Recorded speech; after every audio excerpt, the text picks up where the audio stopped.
Olá, eu sou a doutora Laura e vamos começar agora o vídeo 2 da nossa coleção de vídeos sobre bactérias patogênicas, especialmente aos seres humanos. Então, o gênero Mycobacterium tem bactérias em forma de bacilos. Aqui nós vemos uma lâmina corada. E eles podem ser aeróbios ou microaerófilos, não esporulam e nem se movem sozinhos.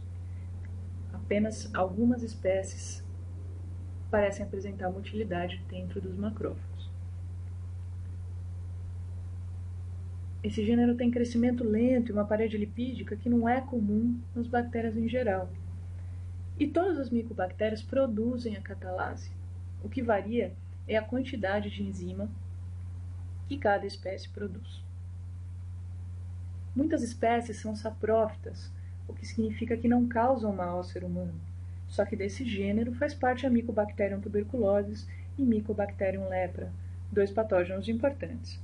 A tuberculose ainda é a doença mais proeminente e que causada por um agente bacteriano que mata mais no mundo.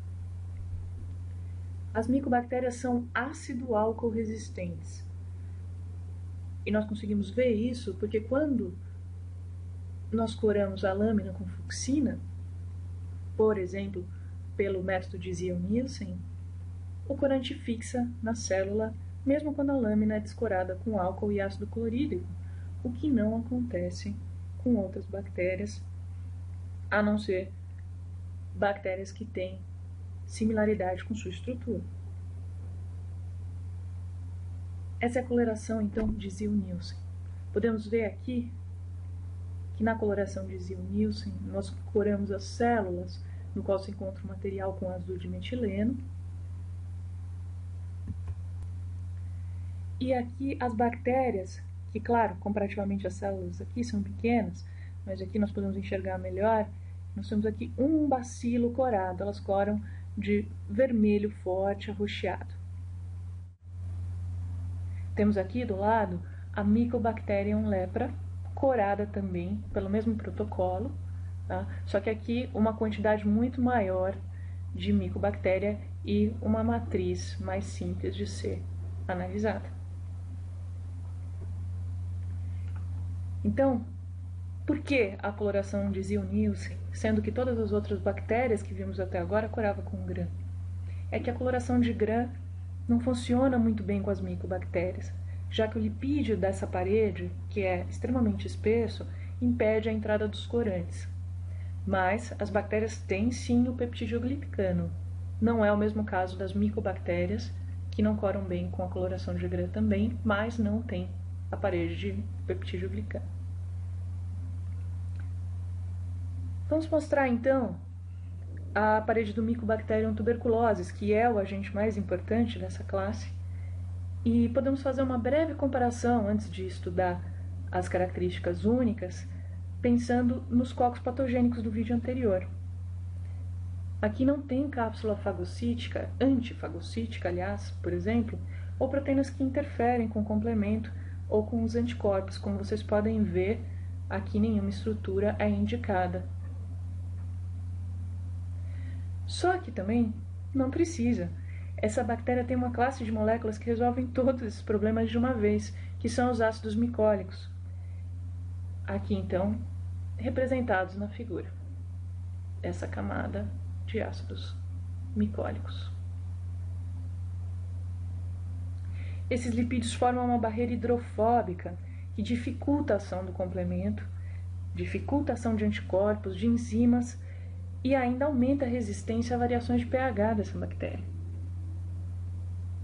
Essa resistência a variações de pH conta pontos quando nós tentamos detectar o Mycobacterium tuberculose, porque as outras bactérias em geral, que podem nos causar alguma dúvida com relação à identificação, morrem nesse pH tão extremo. Essa mesma camada também dificulta a entrada dos antibióticos, ou ainda da isoniazida, que é um medicamento que usamos para bloquear essa síntese desses próprios lipídios. quando os ácidos micólicos se combinam com os micosídeos, então aqui nós temos os ácidos micólicos e aqui nós temos os micosídeos,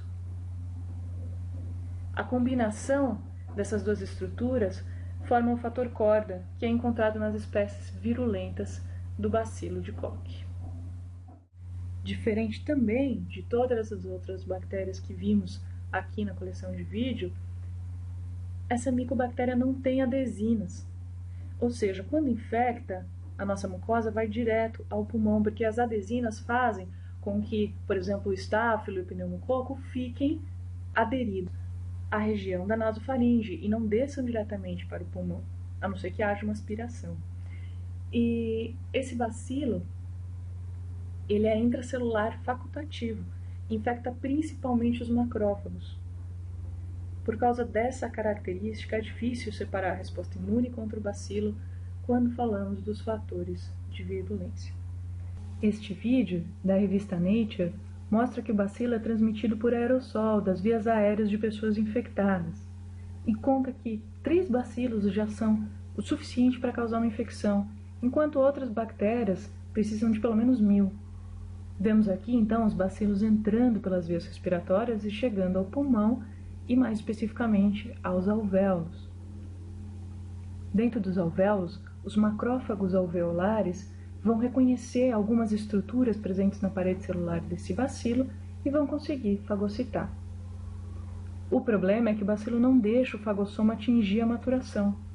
Assim, o pH não muda e as enzimas que conseguiram lisar o bacilo não conseguem nessa situação.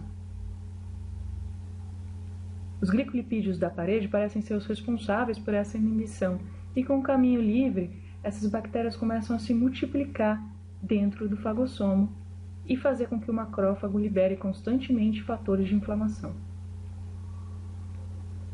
Esses fatores de inflamação chamam as células do sistema imune que se encontram nos vasos sanguíneos próximos ao local da inflamação. Dessa forma, há um acúmulo dessas células e um acúmulo de lesões, causando uma estrutura que nós chamamos de granuloma.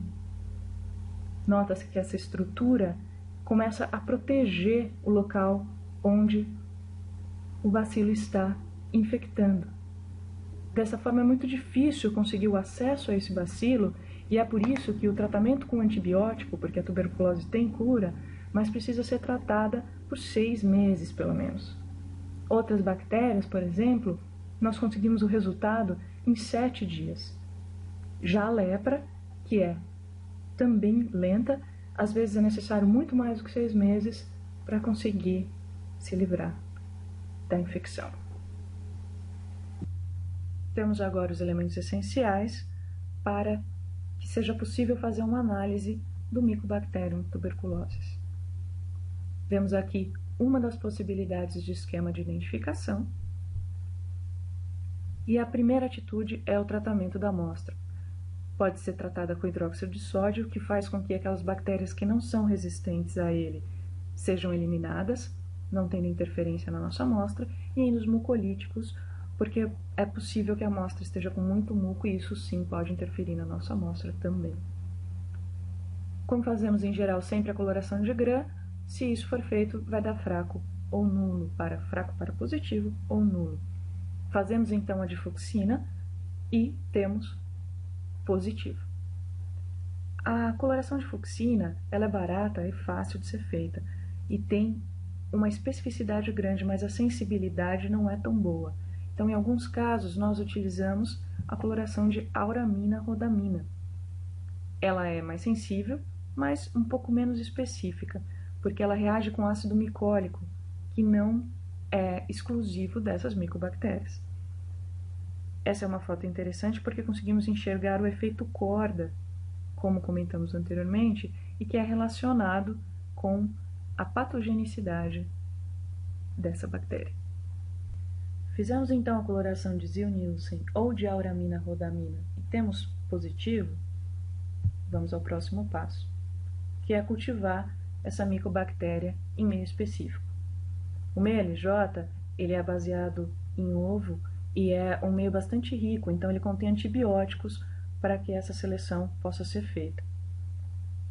O problema do cultivo da micobactéria é que é necessário um mínimo de 7 dias e geralmente semanas para que possa ser feita a análise. Vemos aqui, então, que Mycobacterium tuberculose tem essa colônia característica, enquanto Mycobacterium avium tem uma maneira diferente de se formar suas colônias. Essa é uma outra maneira de fazer a caracterização. Pela forma da colônia, nós conseguimos inferir se é Mycobacterium tuberculose. Conseguimos cultivar o Mycobacterium tuberculose, vamos para o teste da niacina.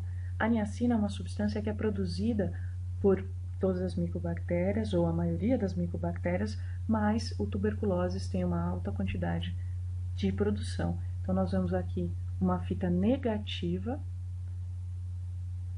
e nós vemos aqui uma fita positiva de produção de niacina, e com essa aparência podemos falar que é positivo e, portanto, podemos falar que é Mycobacterium tuberculose. É claro que existem outros testes confirmatórios, bioquímicos genéticos e radiológicos. O teste radiológico, nesse caso, é interessante porque temos a resposta da cultura em 5 dias, enquanto que no teste tradicional nós temos que esperar semanas. Temos então aqui também o teste tuberculínico de Mantoux, ou o PPD. O que consiste então esse teste? Esse teste é uma injeção intradérmica de tuberculina, que é uma toxina retirada do Mycobacterium, e fazemos a medição da inflamação que essa injeção intradérmica causa. De acordo com o diâmetro que nós obtemos, nós podemos falar se a amostra é positiva ou não.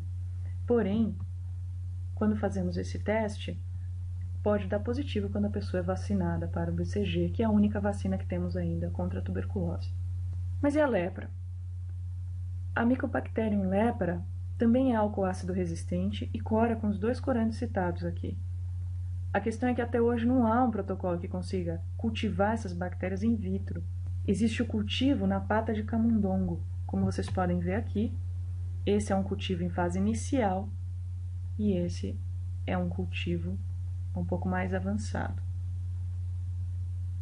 Voltando então, esse cultivo parece funcionar bem, mas vocês devem imaginar que adicionar esse tipo de procedimento na rotina de diagnóstico é muito complicado. Sem cultivo, o diagnóstico laboratorial da lepra se baseia principalmente na coloração com a fucsina do tecido epitelial. Aqui então nós temos um tecido epitelial corado. E essa é uma das formas de analisar, já que a micobactéria, essa micobactéria em especial, ela infecta a pele e os nervos periféricos. A lepra tem uma estrutura muito semelhante da do bacilo de Koch, que nós acabamos de ver, mas o lepra tem uma proporção maior de ácidos micólicos e algumas diferenças na estrutura de alguns glicolipídios. Outra diferença é que o bacilo lepra é menor do que o bacilo de Koch. E, apesar de não ser discutida a patogenia nessa classe de vídeos, é importante lembrar que a lepra tem 2 formas de manifestação da doença, a tuberculose e a lepromatose. A lepromatose é a doença clássica, cheia de lesões e com perda de sensibilidade dos membros, que todo mundo tem em mente quando pensa em hanseníase. A lepromatose é a contagiosa e a mais severa, sendo multibacilar, causada por infecção extensa, então com muitos bacilos. Chegamos ao final da nossa aula. Obrigada por assistirem.